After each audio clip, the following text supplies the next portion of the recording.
4 days of cross-border violence is showing no signs of stopping as Israel bombs more high-rise buildings and other targets in Gaza. Hamas is firing more rockets into Israel's commercial heartland. Gaza's death toll has jumped to 83, while 7 Israelis have also been killed in the attack in what has been the heaviest fighting in the region since the year 2014. The Palestinian militant group has fired over 1,600 rockets towards Israel, while Israel military says that it struck Gaza targets over 600 times. Hamas also fired a large rocket at Israel's Ramon airport near Eilat, where incoming passenger flights were diverted after a wave of rocket launches. Israel's Iron Dome defense system could be seen activating over the border, intercepting rockets being fired from the Gaza Strip. Israel's missile defenses have intercepted 90% of the rockets. Visiting an Iron Dome missiles defense battery in central Israel, Israeli Prime Minister Benjamin Netanyahu said that the campaign will take more time.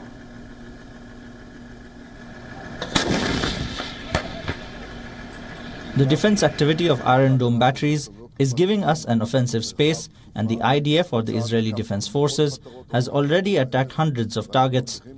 We will soon pass 1,000 targets. We continue striking Hamas while defending our citizens. It requires and it will take more time. It will take more time, but with great firmness in offense as well as defense, we will achieve our goal of bringing back calm to the state of Israel. Israel also continued targeting Hamas targets with a military building hit in the latest round of bombardments. Israel's military also targeted rocket production and storage facilities. Earlier, an airstrike on a Hamas command post killed at least 16 Hamas figures. Hundreds of supporters even attended the funeral procession of these commanders, chanting for revenge and praising the militant group's armed wing. Hamas has reiterated that there will be, quote, no red lines when it comes to responding to Israel's quote-unquote aggression.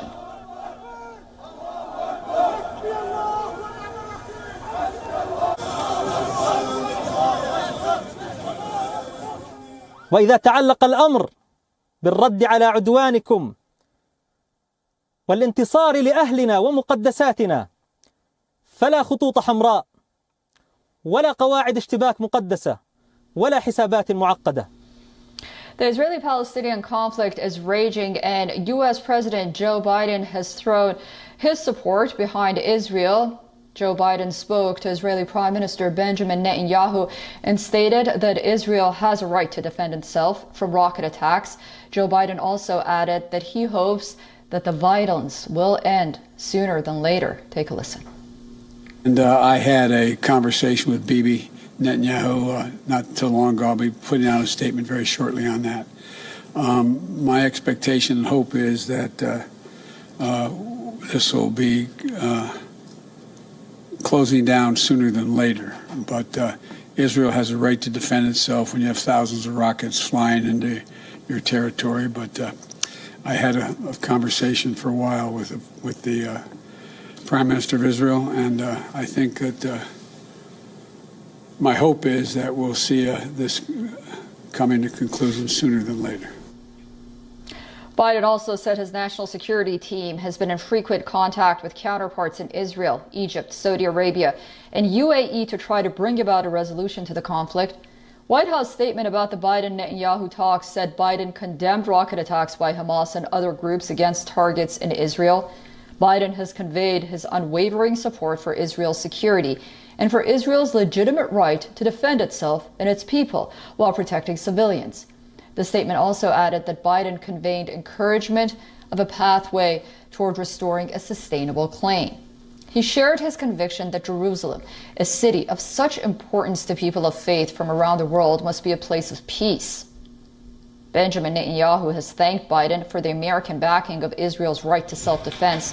He has vowed to take action to strike at the military capabilities of Hamas and other militant organizations operating in the Gaza Strip. The statement by U.S. President Joe Biden comes as the decades-old Israel-Palestinian conflict has flared up yet again. Rockets are being launched from both sides. Israel has escalated its air campaign in Gaza after Hamas and other Palestinian groups from Gaza fired a barrage of rockets. The days-long outbreak of violence has killed dozens, including a string of senior Hamas military figures, as Israel hammered the Gaza Strip with airstrikes. Violence erupted last Friday at Jerusalem's Al-Aqsa Mosque. Anger is growing over the potential eviction of Palestinians from homes on land claimed by Jewish settlers.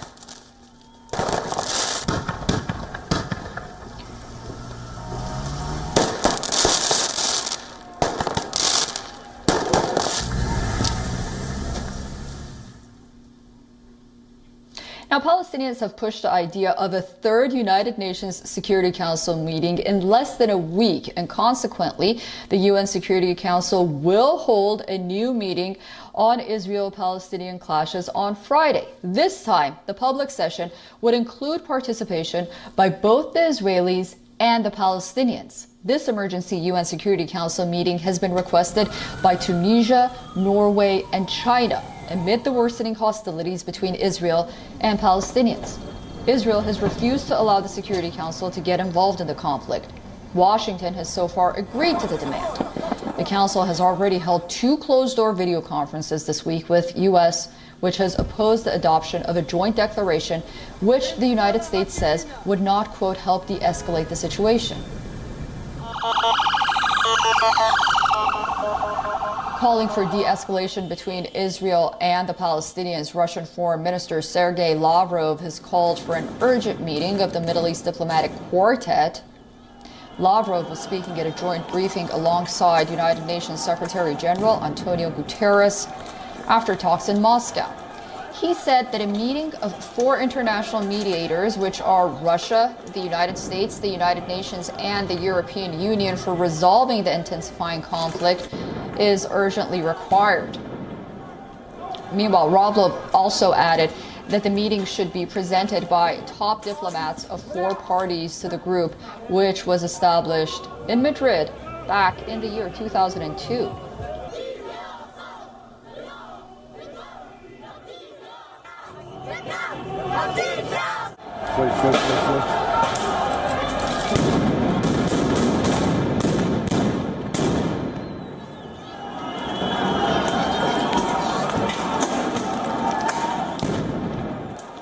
Произошли вот события последних дней, они еще, к сожалению, продолжаются, гибнут люди с обеих сторон, опять продолжаются односторонние действия, избегать которых призывал неоднократно Совет Безопасности и квартет международных посредников.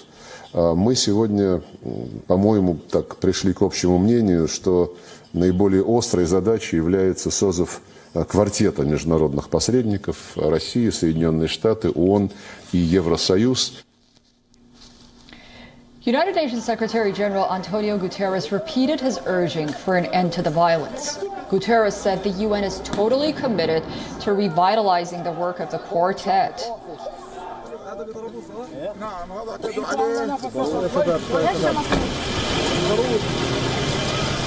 Members of the UN Security Council have also urged both sides in the Israeli-Palestinian conflict to exercise restraint and responsibility, while it also stood by the belief that both Israelis and Palestinians have the right to live in safety and security.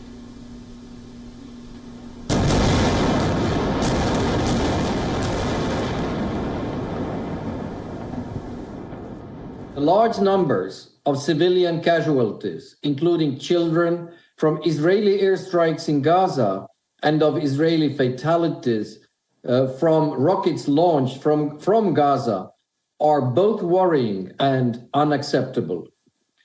While we recognize Israel's right to self-defense against such attacks, we call for the Israeli security forces to exercise maximum restraint in order to protect civilians in line with international humanitarian law. We call on Israel to cease settlement activities, demolitions and evictions, including in East Jerusalem, in line with its obligations under international humanitarian law.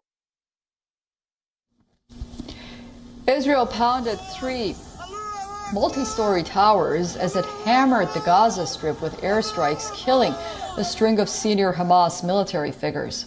Militants in the Gaza territory fired rocket barrages. Dozens have died in the worst violence since a 2014 war with no resolution in sight.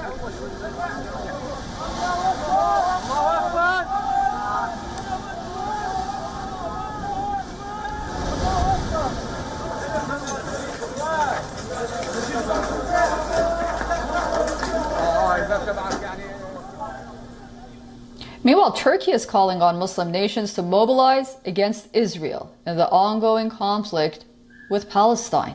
Turkey's vice president wants the Islamic world to send a united and clear message to Israel. Ankara also criticized world powers for not doing enough to stop the violence. President Recep Tayyip Erdogan is a prominent critic of Israel. He describes the country as a terrorist state after the storming of Al-Aqsa Mosque on Monday. Erdogan has repeatedly slammed Israeli occupation of the West Bank and its treatment of Palestinians. Erdogan's deputy said that Muslim countries that do not display unity are effectively party to the conflict. On Wednesday, Erdogan discussed the Israel-Palestine conflict with Russian President Vladimir Putin. He urged the international community to teach a deterrent lesson to Israel. Turkey is also proposing to send peacekeepers to safeguard Palestinians. A similar proposal was made back in 2018 as well.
So here I am in Ranana, which is just 1 hour from Jerusalem. So what you can hear in the background are the sirens, alerts going off in the southern districts near the border with Gaza. So this is what the rocket alert siren app looks like. We'll have to wait in the shelter now. I'm just going to turn so you can see here. I'm actually really nervous right now. A friend of the family has passed away and there's been a funeral. This is Jodie Cohen reporting for WION from Central Israel.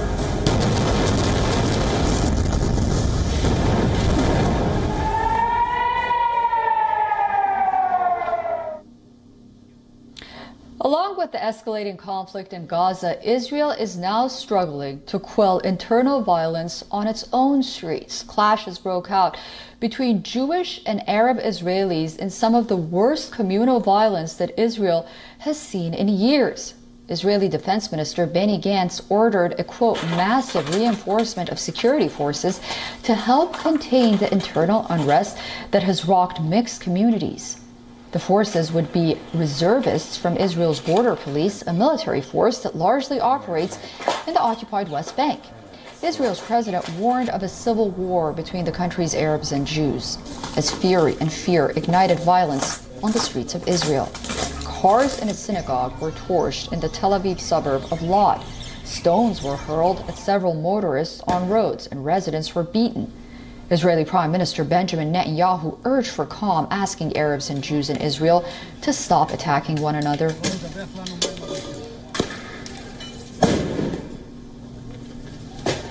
קדימה, לפתוח פינה, לתת ימין שמאל, גז לכל צד.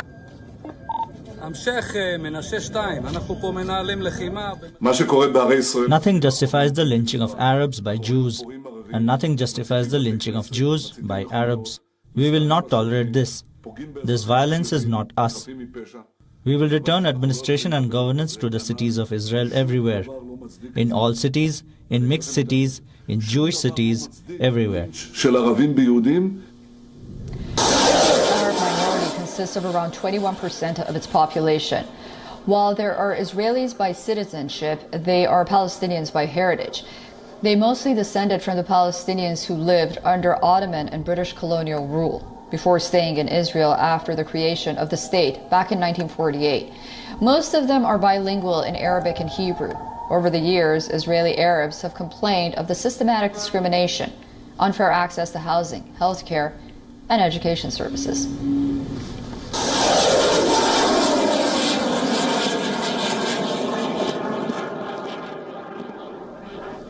Meanwhile, thousands of Palestinian Muslims gathered at the Al-Aqsa Mosque compound to take part in prayers marking the end of the Muslim holy month of Ramadan. Muslim worshippers performed the Eid al-Fitr prayers in front of the dome of the Rock Mosque at the Al-Aqsa Mosque compound in Jerusalem. Palestinians marked a somber Eid at the holy site in East Jerusalem, which has been the center of violence in the last few days. For several nights, the Al-Aqsa Mosque compound, Islam's third holiest site, witnessed clashes between Palestinian protesters and Israeli police. These clashes spiraled into a barrage of Israeli airstrikes on the Gaza Strip and rockets being fired by Hamas at Israel. Despite the ongoing confrontations, an estimated 100,000 worshippers gathered at the holy site to perform prayers. 83 Palestinians, including 17 children, have died, and 487 people have been injured in Israeli strikes. 17 Israelis have also lost their lives after Hamas fired rockets targeting Israel's cities. الله أكبر